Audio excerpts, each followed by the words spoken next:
Welcome back to the Deep Dive. Today we are strapping in for, well, a tour through centuries of power, psychology, and high fashion, all channeled through one object, the red shoe. It's such a potent symbol. It really is. And we're going to try and figure out how this, seemingly simple piece of footwear became this vessel for damnation, for identity, sexuality, and even redemption. It's a fascinating story. Our sources really map it out. We start with the red shoe as this exclusive status symbol for popes and kings. Right. Then it gets completely transformed by Hans Christian Andersen into something sinister, a symbol of sin. And from there, we'll track its life as this complex modern icon. Okay, so let's unpack that. The core question for you listening is really, how did this one specific object soak up so much conflicting meaning over the centuries? Well, to get there, you have to start at the very foundation. It's the combined power of the color red and, the form of the shoe itself. Two powerful things coming together. Exactly. We kind of forget that the red shoe is a flashpoint because it brings together these two elements that already have so much symbolic weight on their own. And red itself is it's inherently volatile, isn't it? You see it across so many cultures representing the absolute extremes. Absolutely. In European and Asian traditions, it's on this sliding scale. On one end, you have life, fertility, love. And on the other, you have danger, war, and death. It's the color of extreme. Yeah. Strong emotion, magic, intense religious feeling. And you even see that ambivalence in religion. I mean, it's the color of the highest ranks of the Catholic Church for cardinals. Right. The blood of martyrs. The blood of martyrs, exactly. But at the same time, it's the color of the devil. It's the color of scarlet women, of red light districts. So this tension between sacred and profane, nobility and vulgarity, that's just fundamental. So you have this explosive color. What about the shoe itself? How does the intimacy of the object, the physical form, play into this? Shoes are incredibly intimate things. I mean, they literally hold the imprint of the wearer. They become a kind of stand-in for the self. A substitute. A substitute, yeah. And for centuries, female footwear especially has been seen as a marker for female sexuality, in contrast to the more phallic shape of the foot. So you combine that intimate form with that extreme volatile color. And you get an instant power symbol. You get an instant power symbol. Yeah. So before sin and passion even enter the story, that combination just screamed, I am powerful and wealthy. Purely because of the cost, right? The dyes. Precisely. It was all material. The dyes Madderroot, Kermes, cochineals, they were difficult to source, expensive, hard to fix. If you were wearing a true bright red, it was a physical demonstration of your authority and your wealth. And this goes way back. I mean, Roman senators, emperors. Oh, yeah, for millennia. Yeah. But it really solidifies in the Christian West. By the 13th century, popes are wearing red. Monarchs pick it up as a sign of their divine power. I read that kings like Edward IV and Henry VIII were actually buried in red shoes. They were, to symbolize their power extending into the afterlife. But the image that really cements it in fashion history has to be the red heel. And for that, we can thank the ultimate influencer, Louis XIV. The Sun King, exactly. He took red footwear and made it a political weapon. He literally mandated that only the highest-ranking nobles in his favor could wear those red heels. It was a symbol of the divine right of the king. So if you saw someone in red heels at court, you know exactly where they stood. I knew they were in. It was aspirational. It was exclusive. And that look, it filtered down. By the 18th century, a pair of red Morocco leather shoes was just a sign of high fashion for the wealthy all across Europe. Okay, so that's the backdrop. Red shoes mean power, prestige, authority. And then in 1845, Hans Christian Andersen sits down to write. And he changes everything. He takes this physical status marker and he replaces it with this singular, sinister psychological meaning. He creates the template for how we understand them today. And the original fairy tale it's not Disney. Yeah. It is genuinely disturbing. It is a really dark tale of punishment. We follow a poor girl named Karen. She gets a clumsy pair of red shoes for her mother's funeral. Then she's adopted by a wealthy but blind old woman. The blindness is key, isn't it? It allows for deception. It does. Karen gets a beautiful new pair of shining red shoes for her confirmation, and that's where the trouble starts. The sin is hubris, vanity. She cares more about the shoes than the ceremony. Exactly. The story says she thought of nothing except her red shoes. She even wears them to church again the next Sunday, and that's when the magic gets activated. She meets this old soldier with a red beard.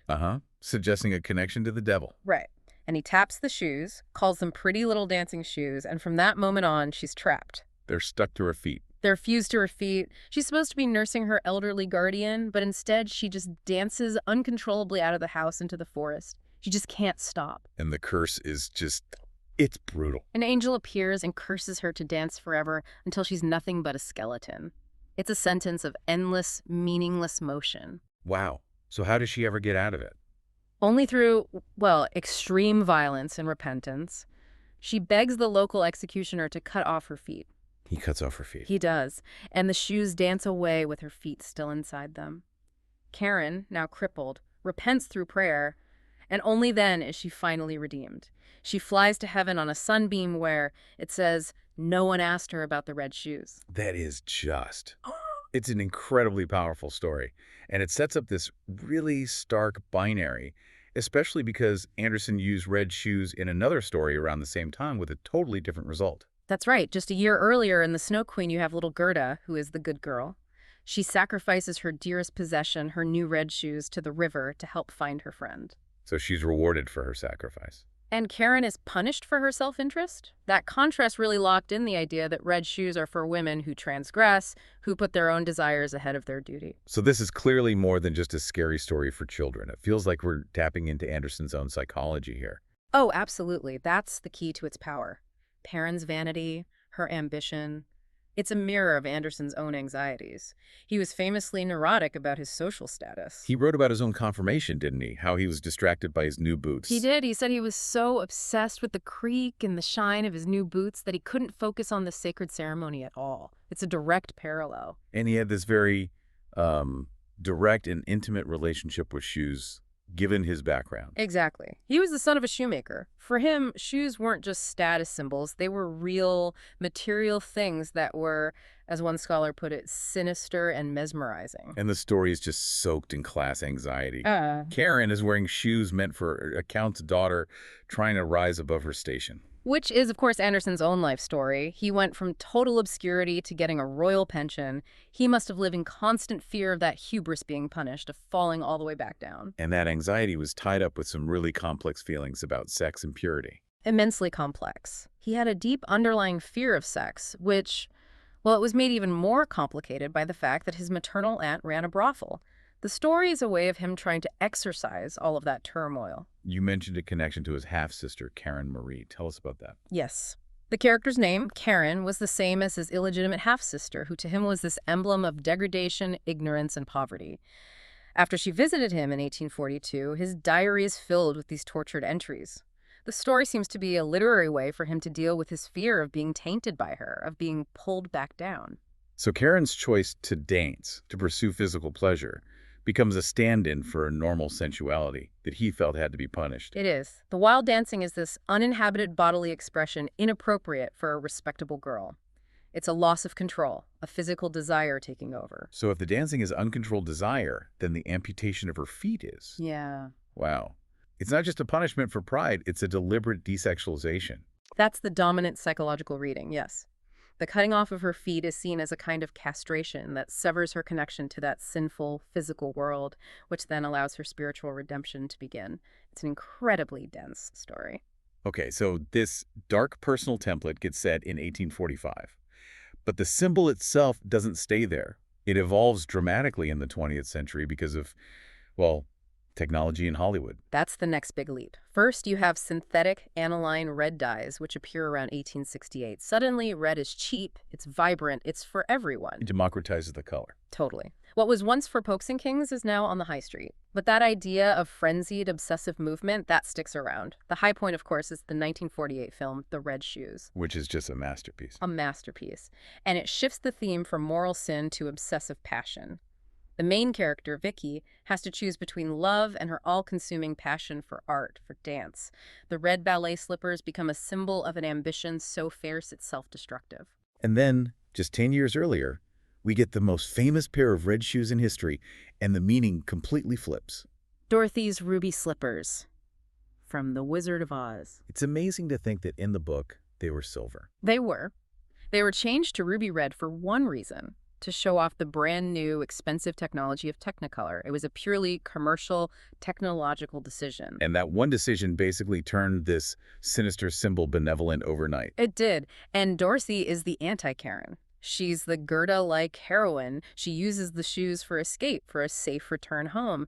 Her famous line, "There's no place like home," is all about accepting your roots. The exact opposite of Karen's ambition. The total opposite. And the legacy of that is just tangible. I mean, the surviving slippers are worth a fortune. Any red shoe today with sequins or glitter immediately connects back to that positive, magical idea of escape. So that mass market power leads us to the final stage, right? Red shoes is a symbol of overt female sexuality, and then finally, feminist agency. Right. And in the post-war era, it definitely started out following Andersen's wayward woman theme. You think of Marilyn Monroe and Jane Russell in Gentlemen Prefer Blondes. Calculating, overtly sexual, Yeah. dangerous. Exactly. Marilyn Monroe had this famous pair of scarlet stilettos from Ferragamo, and they really cemented the red shoe as this icon of high-end sexual allure. You see it in music and books from the time, too. Red shoes meant an unfaithful wife, a woman on the run. And even serious psychological analysis was negative at first. Overwhelmingly so. The Jungian analyst Clarissa Pinkola Estes wrote about them as a symbol for addiction, a compulsion that leads you astray. It wasn't until the 60s and 70s, with liberation politics, that the cultural context really shifted. And the symbol gets reclaimed. It gets completely rebadged. Designers like Victor and Rolf start using them as a mark of female agency and confidence. They'll send a model down the runway in these high, powerful red shoes, and it's a statement of self-determination. And you see it in a more grassroots way, too. Organizations like the Red Shoes Club use it to mean magic, adventure, passion, confidence, and sass. It's a full-throated embrace of the very energy Karen was so brutally punished for. And of course, thanks to The Wizard of Oz and its camp appeal, the ruby slipper is now a powerful queer icon, a symbol of magical escape and acceptance. Yeah, that's right. So Andersen's real legacy wasn't just his moral warning. It was creating this incredibly powerful, malleable mythology.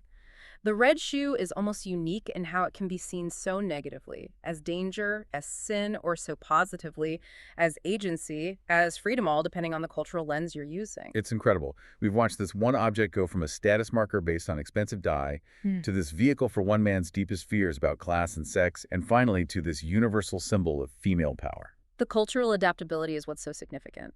The symbol keeps its intensity, but its meaning can completely reverse depending on who's telling the story. So, considering all the controversy and desire this one object can incite, we want to leave you with this final thought. What other seemingly mundane fashion items, a certain type of hat, a piece of jewelry, even a glove, are carrying around centuries of this hidden, complex, conflicting meaning that maybe we just haven't unpacked yet? Think about that the next time you get dressed.